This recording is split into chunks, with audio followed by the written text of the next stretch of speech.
నువ్వు చెప్పగలవా నమ్మకానికి విశ్వాసానికి వేరియేషన్? లేదా విశ్వాసం అంటే నీ అవగాహన ఏంటి?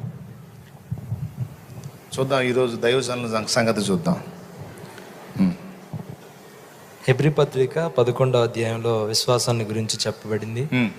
నిరీక్షించబడి వాటి యొక్క నిజ స్వరూపమును అదృశ్యమైనవి ఉన్నవని నమ్ముటకు రుజువునై ఉన్నది. అంటే ఈ లోకంలో చాలా అంటే కొంతమంది దేవుడు లేడంటారు, కొంతమంది దేవుడు ఉన్నారంటారు. మైక్ దగ్గర పెట్టి చెప్పా. అయితే ఇప్పుడు దేవుడు ఉన్నాడని మనం విశ్వసిస్తున్నాం, నమ్ముతున్నాం. ఆయన కనబడట్లేదు, కానీ మనం నమ్ముతున్నాం. దాన్ని విశ్వాసం అంటారు. కనబడేదాన్ని నమ్మడం అనేదాన్ని. కనబడేది నమ్మడం పెద్ద గొప్ప విషయం కాదు, కానీ కనబడని విషయాలు, అది దేవుడు కానీ దేవుడు చెప్పిన మాటలు కానీ మనం విశ్వసించడమే, అంటే నమ్మటమే విశ్వాసం. దేవునికి స్తోత్రం కలుగును గాక. హల్లెలూయా. ఇంకేమన్నా? విశ్వాసానికి నమ్మకానికి ఉన్న వ్యత్యాసం ఏంటి? విశ్వాసానికి నమ్మకానికి ఉన్న వ్యత్యాసం.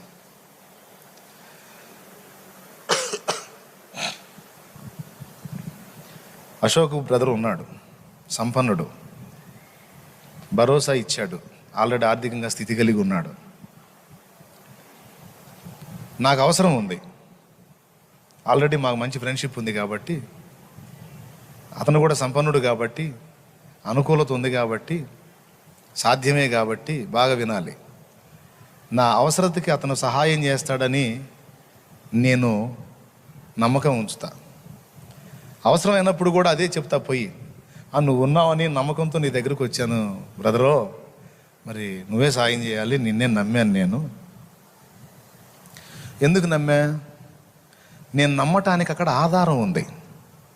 మనిషి సౌండ్ను బట్టి నమ్మాను, అది నమ్మకం. ఆల్రెడీ అనుకూలత ఉంది, నమ్మటానికి ఆధారం ఉంది కనుక నమ్మాను. నా చేతికి ఇయ్యకపోయినా స్థితి గలవాడు కాబట్టి నేను వెళితే రైట్. విశ్వాసం అంటే నమ్మటానికి అసలు ఆధారమే లేనప్పుడు నమ్ముట.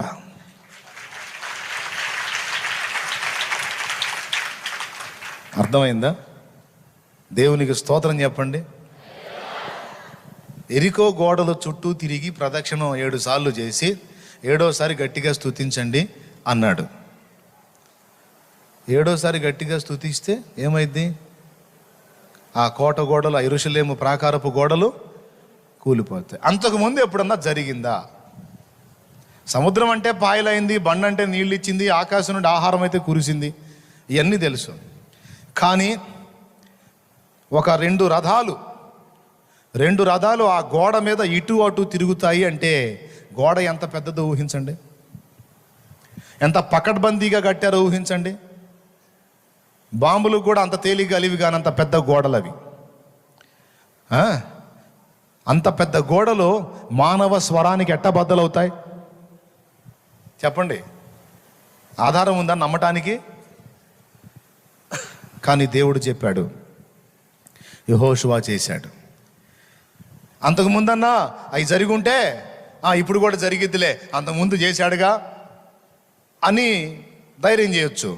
అదే అసలు అంతకుముందు ఎప్పుడు జరగాల అలాగా, అవునా? కానీ ఇప్పుడు దేవుడు కొత్తగా చెప్తున్నాడు ఏంటంటే, దాని చుట్టూ తిరగండి, ఇన్ని మార్లు తిరగండి, ఆఖరి మారు ఇలాగ తిరిగి ఇలాగ ఒక్కసారి స్తుతించండి. నీకంతే, ఏం జరిగిద్ది అనేది అనవసరం. దేవుడు చెప్పాడు, నేను చెయ్యాలి అంతే. ఎందుకంటే ఇక్కడ మా స్వరంతోనో, బాంబుల బలంతోనో, వీటిలో బడిసెల యొక్క పనితనంతోనే గోడ గోలటం కాదు. చెప్పిన దేవుడు శక్తివంతుడు కనుక మేము ఉపయోగించే వేటితో కాదు, ఆయన తన శక్తితో వాటిని బద్దలు కొట్టగలడు. ఎవరో పెద్ద చెప్పాలి, ఎవరో దేవుడు. కాబట్టి ప్రభు చెప్పాడు, నేను చేయాలంతే. ఏమంటే ఎప్పుడైనా యుద్ధంలో ఒడిశాలో ఎవరైనా వాడారా? కత్తి, ఈటె, బల్లెం, డాలు, ఏమండి విల్లు ఇత్యాది వస్తువులు వాడతారు. అరే పక్షుల్ని దోలే ఒడిశాలు తీసుకొని ఎవరైనా యుద్ధానికి పోయినట్టు ఎప్పుడన్నా చూసారా? పోనీ గతంలో దావీదు అలాంటి అనుభవాలు ఎవరిలోనన్నా చూశాడా? అరే దావీదే ఫస్ట్. అది కూడా పోయినోడు మళ్ళీ సామాన్యుడు కాదు, 6 మూరల జానుడు. అంటే ఇప్పటి కొలతను బట్టి లెక్కేసుకుంటే దగ్గర 11 అడుగులు అంత పొడుగోడు మీదకి కనీసం ఒక ఈట లేకుండా, ఒక బాణం లేకుండా, ఒక బల్లెం లేకుండా, ఒక డాలు లేకుండా, ఒక గద లేకుండా తను గొర్రెలు గాయడానికి వెళ్ళినప్పుడు దూరంగా ఉండి ఆ పక్షుల్ని, ఆ జంతువుల్ని రాకుండా, దగ్గరకు రాకుండా తరవటానికి ఉపయోగించే ఒడిసెల తీసుకొని వెళ్ళాడు. అంటే సరైన ఆయుధం తీసుకొని పోతే అతడు దేన్ని నమ్మినట్టు? ఆయుధం మీద నమ్మకం ఉంచినట్టు. ఇప్పుడు ఒడిసెలు తీసుకొని పోయాడంటే దేన్ని నమ్మినట్టు? ఒడిసెలనా లేకపోతే దేవుణ్ణా? అది విశ్వాసం అంటే. వస్తువు బలాన్ని ఎరిగి వస్తువుని తీసుకెళ్తే దాన్ని నమ్మి తీసుకెళ్ళినట్టు. ఎందుకంటే అది బలమైన వస్తువు కాబట్టి పనితనం ఉందని దాన్ని నమ్మినట్టు. ఆధారం ఉన్నప్పుడు నమ్మేదాన్ని నమ్మకం అంటారు. నిరీక్షణకు ఆధారము లేనప్పుడు కూడా నిరీక్షించుటయే విశ్వాసం అంటే.